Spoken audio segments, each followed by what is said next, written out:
Non, mais... Elisabeth, on a vu beaucoup. Il y a une grande part d'instinctif dans ce que je veux dire d'instinctif, c'est-à-dire que lorsqu'on a envie d'un acteur, ce qui était mon cas pour Julie et Patrick, que je ne connaissais pas, c'est au travers de ce qu'ils dégagent personnellement, au travers de ce que l'on voit d'eux dans des émissions de radio, de l'image que l'on se fait de ce qu'ils sont. Ensuite, il y a la confrontation entre l'image et la vraie personne, et moi, très vite, je veux rencontrer, bien évidemment, les gens avec lesquels j'ai envie de travailler. Ça passe ou ça ne passe pas. C'est arrivé, et je ne citerai pas, qu'un grand comédien que j'ai rencontré à la fin de l'entretien, je lui ai dit très sincèrement et ouvertement que je ne sentais pas les choses. Vraisemblablement parce que ça venait de moi, pas forcément de lui, mais c'est pour moi quelque chose de très important. En tout cas, je suis absolument incapable, et je sais que beaucoup de réalisateurs sont capables de tourner avec quelqu'un pour lequel je n'ai pas de l'affection et une certaine admiration.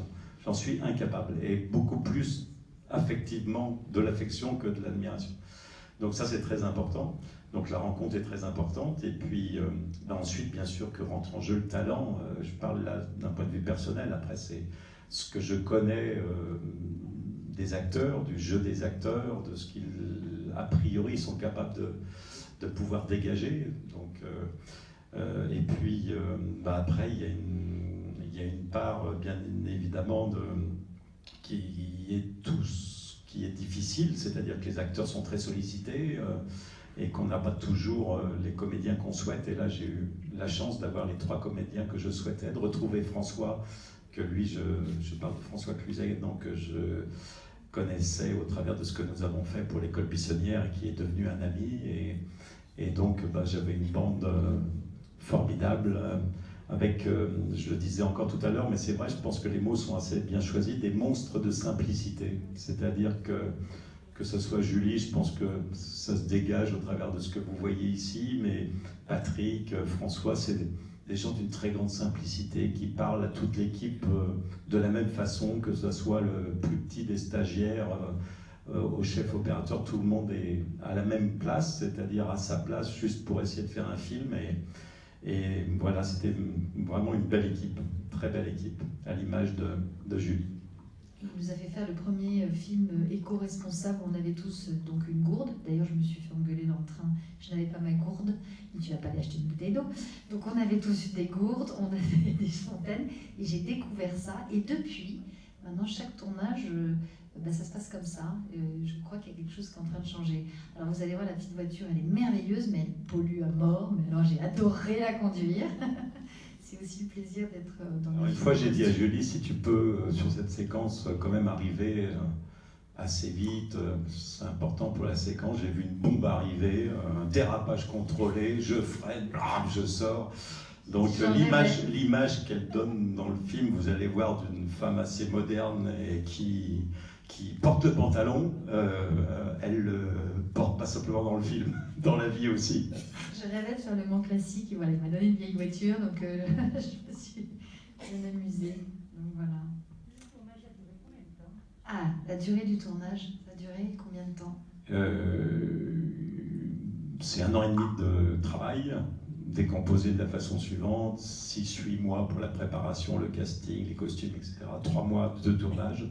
Et puis après, environ 8 mois pour tout ce qui est le montage, la musique, le son, etc. Voilà. Mais le tournage en lui-même, c'était à peu près 2 mois, 2 mois et demi.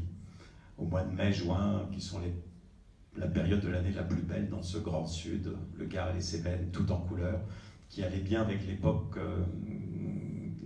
qui est représentée dans le film, qui sont les années 60.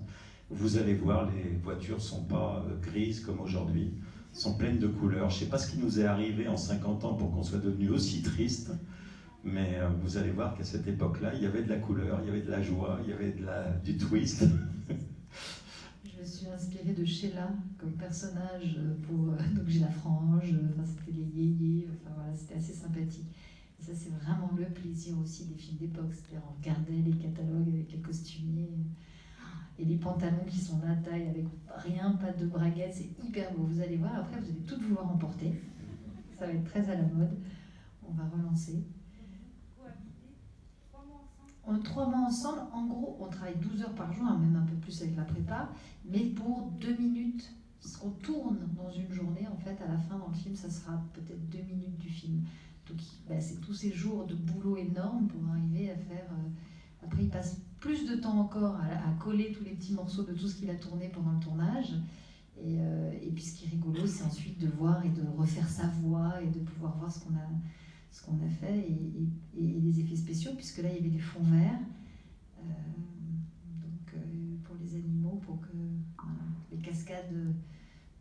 Voilà, c'est du cinéma, les enfants. Les animaux n'ont pas été maltraités. Hein. C'est des cascades. C'est du fond vert.